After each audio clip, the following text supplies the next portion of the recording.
क्योंकि उस मस्जिद को तोड़ना 8 तारीख की घटना है। 8 तारीख में मस्जिद को तोड़ा गया और तोड़ा ही नहीं गया, 5 बुलडोज़र भेजे गए, बाकायदे 5 बुलडोज़र भेजे गए। पर अवैध थी ना, देखिए मस्जिद। देखिए इस देश में वैध क्या है अवैध क्या है ये सुप्रीम कोर्ट तय करता है। हमारे देश का कानून है, संविधान है, ठीक है, एक लॉ है, एक लॉ पास हो। जब बाबरी मस्जिद का एक्ट आया था, बाबरी मस्जिद के बाद में जो एक्ट बना वर्शिप एक्ट, आप उस वर्शिप एक्ट को पढ़िए। वर्शिप एक्ट में साफ लिखा हुआ है कि बाबरी मस्जिद को छोड़ के उसके बाद में जो जैसी भी जिस जगह जो मस्जिद मंदिर है वो ऐसे ही वहाँ पे बने रहेंगे, उन पे कोई भी किसी तरह की ना सर्वे होगा ना कार्रवाई होगी किसी भी तरह की। तो ये वर्शिप एक्ट में बना हुआ है 1992 का। मंदिर मस्जिद तो नई मस्जिद बनी ना, अभी बगैर नक्शे के बना दी, देखिए इन्होंने। देखिए ऐसा हो ही नहीं सकता, ऐसा हो ही नहीं सकता। नक्शा भी हुआ हो, जब मस्जिद वहाँ पे बन रही थी तो वहाँ की नगर पालिका कहाँ थी, वहाँ का एमसीडी ऑफिस कहाँ था, डिपार्टमेंट कहाँ था, अथॉरिटी कहाँ थी, सबको मालूम था। नगर पालिका से परमिशन ली नहीं गई है, देखिए। परमिशन ली होगी ऐसा मतलब ही नहीं हो सकता। जिस तरीके से उन्होंने वहाँ बुलडोजर चलाया है, अभी सुप्रीम कोर्ट का जो जजमेंट आया संभल मस्जिद के बाद में, सुप्रीम कोर्ट ने कहा कि बुलडोजर पूरे देश में कहीं भी नहीं चलेगा, आपको उसकी कोर्ट से परमिशन लेनी पड़ेगी। अगर कोर्ट परमिशन देता है तब आप बुलडोजर चला सकते हैं किसी के घर पे, किसी मंदिर पे, किसी मस्जिद पे, किसी गुरुद्वारे में, किसी चर्च पे। अभी क्या है, इन्होंने तो सुप्रीम कोर्ट का भी, ये लोग ऐसे लोग हैं जो सुप्रीम कोर्ट को भी नहीं मानने। ये केवल इलेक्शन तो कोर्ट टोटल राजनीति है। इनको केवल मंदिर मस्जिद में एक अपना वोट बैंक दिखाई देता है बीजेपी को। ये कभी भी कोई मौका नहीं छोड़ते। यूपी में 2 साल बाद इलेक्शन है, 2027 में इलेक्शन होगा और ये उस इलेक्शन को जीतने की वजह से आए दिन जो बुद्ध विहार है और जो मस्जिद है इन पर ये बुलडोजर चलाएंगे और चलाते रहेंगे। तो कोई आप कानून चाहते जो अवैध अतिक्रमण हो रहा वो हटे। देखिए अवैध क्या है इस देश में बताइए ना, अवैध क्या है? जितने वो मस्जिद थी, देखिए बनी हुई मंदिर, देखिए अवैध कुछ नहीं होता है। ज़मीन उन्होंने खरीदी हुई है, कमेटी के नाम ज़मीन है, कमेटी ने मस्जिद बनाई है। एक कोई भी मंदिर मस्जिद होता है, गुरुद्वारा है, चर्च जो भी है, उसकी एक कमेटी होती है, एक संस्था होती है। संस्था पूरी डोनेट करती है, उसको खरीदती है ज़मीन को, तब जाके कहीं चर्च गुरुद्वारे बनते हैं, ये तुम्हारी मस्जिद बनती है। तो उसमें भी वही मतलब रूल है।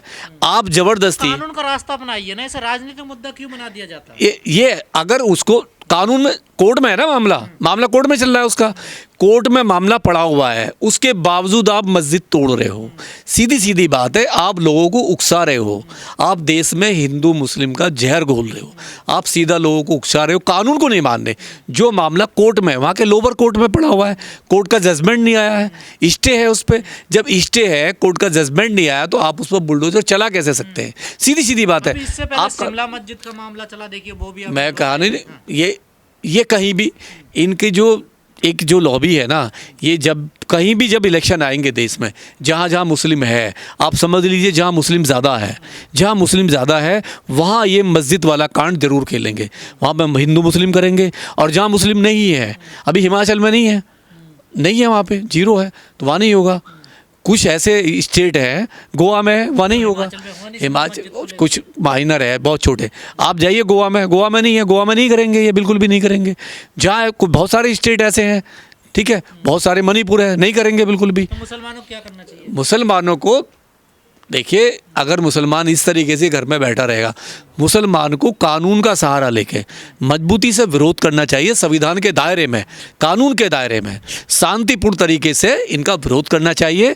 और सुप्रीम कोर्ट है, हाई कोर्ट है, लोअर कोर्ट है, राष्ट्रपति ये देश का प्रधानमंत्री है, उनसे अपील करना चाहिए कि आप हमारे घर को, और बाहर जो है, अगर यहाँ से नहीं होता तो जो बाहर जो हमारा जो UNO है भाई, जो हमारा UNO उसमें जाइए, आप बाहर उठाइए मुद्दों को। अगर देश से नहीं हो पा रहा है तो इस मुद्दे को बाहर ले। मामला थोड़ा ये कि आप अगर किसी देश में किसी भी नागरिक को अगर टॉर्चर करोगे, उसके जो संवैधानिक अधिकारों को छीनोगे, उसकी धार्मिक जो उसकी आस्था है उसको चोट पहुंचाओगे, उस पर बार बार हमला करोगे, तो और अगर उसकी देश में नहीं सुनी जा रही है तो वो अंतर्राष्ट्रीय काउंसिल में जा सकता है, UNO में जा सकता है।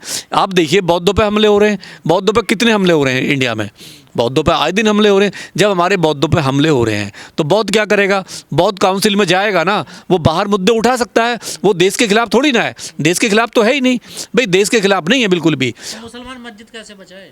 मुसलमान मस्जिद बचा सकता है जब तक वो रोड पर नहीं आएगा, जब तक वो घर में बैठा रहेगा, शांत रहेगा, उसके साथ ये सब होता ही रहेगा। उसको अपनी आवाज़, तो लाठीचार्ज होता, पत्थर देखिए लाठी, शांति प्रिय से रोड पे आए, शांति प्रिय से रोड पे आए और सरकार से पूछे कि हमारी मस्जिदों को तोड़ना कब बंद करोगे। सुप्रीम कोर्ट में जाए, लोअर कोर्ट में जाए, राष्ट्रपति से डिमांड करे।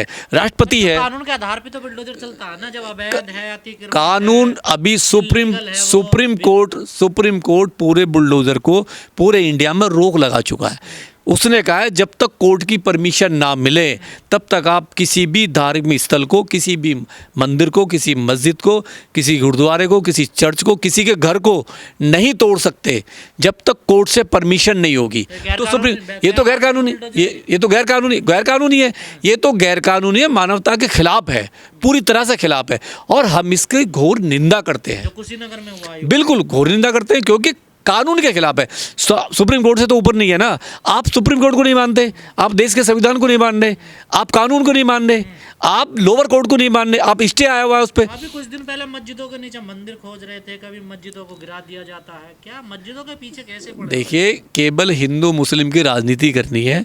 इनको हिंदू मुस्लिम करके ये मंदिर के रास्ते से, हिंदू मुस्लिम के रास्ते से ये सत्ता में आए हैं और ये सत्ता में बने रहना चाहते हैं। हिंदू मुस्लिम बात, प्रयागराज में जब भगदड़ मची तो मस्जिदों में आकर लोग सोए, देखिए बच्चे वहाँ। देखिए वो टीवी चैनल ने नहीं दिखाया, वो जो गोदी मीडिया है, स्टीम जो चैनल है, उन्होंने नहीं दिखाया बिल्कुल भी कि मुस्लिमों ने किस तरीके से हेल्प की हिंदुओं की।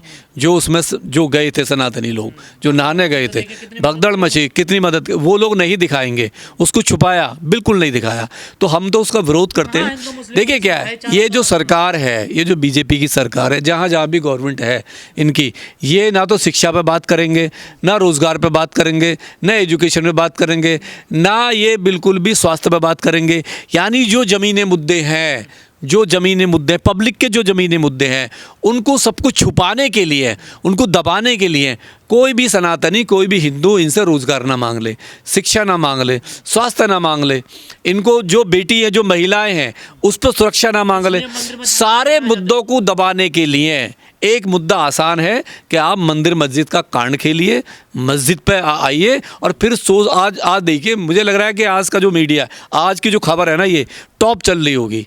ये पूरे सारे टीवी चैनलों पर केवल एक खबर चल रही होगी, मस्जिद पे बुलडोजर, मस्जिद पे बुलडोजर।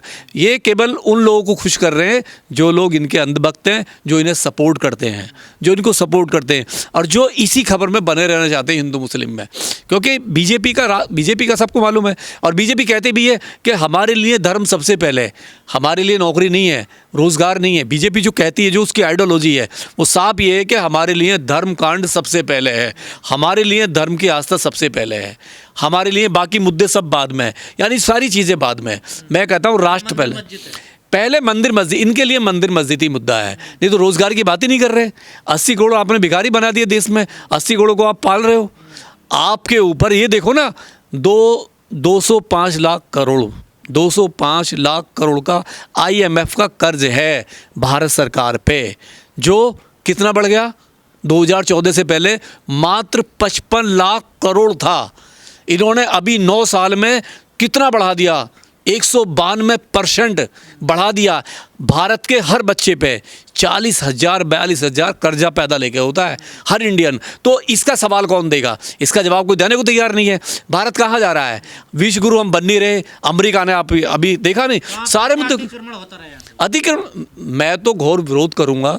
मैं सुप्रीम कोर्ट से अपील करता हूं कि सुप्रीम कोर्ट स्वतः संज्ञान ले, राष्ट्रपति स्वतः संज्ञान ले और वहाँ की जो यूपी की जो सरकार है उसको बर्खास्त करे, वहाँ पर राष्ट्रपति शासन लगे। अगर वो कानून को नहीं मानती है, सुप्रीम कोर्ट के आदेश को नहीं मानती है, राष्ट्रपति को नहीं मानती है, संविधान को नहीं मानती है, तो ऐसी सरकार का बने रहना बिल्कुल मानवता के लिए, लोकतंत्र के लिए खतरा है।